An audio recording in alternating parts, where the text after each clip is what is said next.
운영수석입니다. 경제, 민생, 외교 등 국정 전반에서 낙제점을 받고 있는 이재명 정부가 유독 북한에 대해서는 말 잘 듣는 모범생처럼 굴고 있습니다. 북한의 심기 관리라도 하는 것인지 북한이 요구해온 사안들을 알아서 척척 내려놓고 있습니다. 이재명 대통령의 한마디에 대북 전단 행위가 금지됐고 국정원의 대북 확성기 방송이 중지된 것도 모자라 이제는 국회 도서관을 포함한 전국 181개 기관에서 체제 선전물인 북한 노동신문을 누구나 볼 수 있게 되었습니다. 통일부는 민간단체의 대북 접촉 신청을 잇따라 허용하고 재정, 행정적 조치나 기업 피해에 대한 고려 없이 개성공단 재가 등을 전제로 제도, 조직 개편에 나서고 있습니다.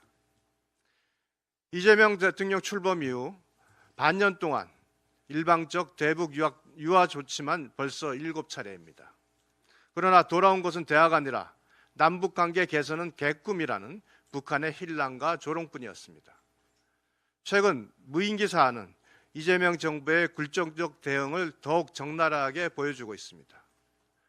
북한의 일방적인 무인기 침투 주장에 대통령이 공개적으로 나서 신속 엄정 수사를 지시하는 것도 납득하기 어려운데 북한은 이 대통령의 지시가 나온 지 하루 만에 국방부의 자극할 의도가 없다는 입장에 대해 연명을 위한 현명한 선택이라며 대놓고 조롱했습니다.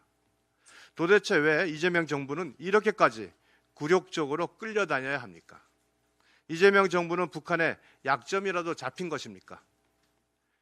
이재명 대통령의 경기도지사 시절 이화영 평화부지사는 쌍방울 800만 달러 불법 대북 송금 혐의로 유죄 확정이 되었고 이재명 대통령은 공범으로 기소되었습니다.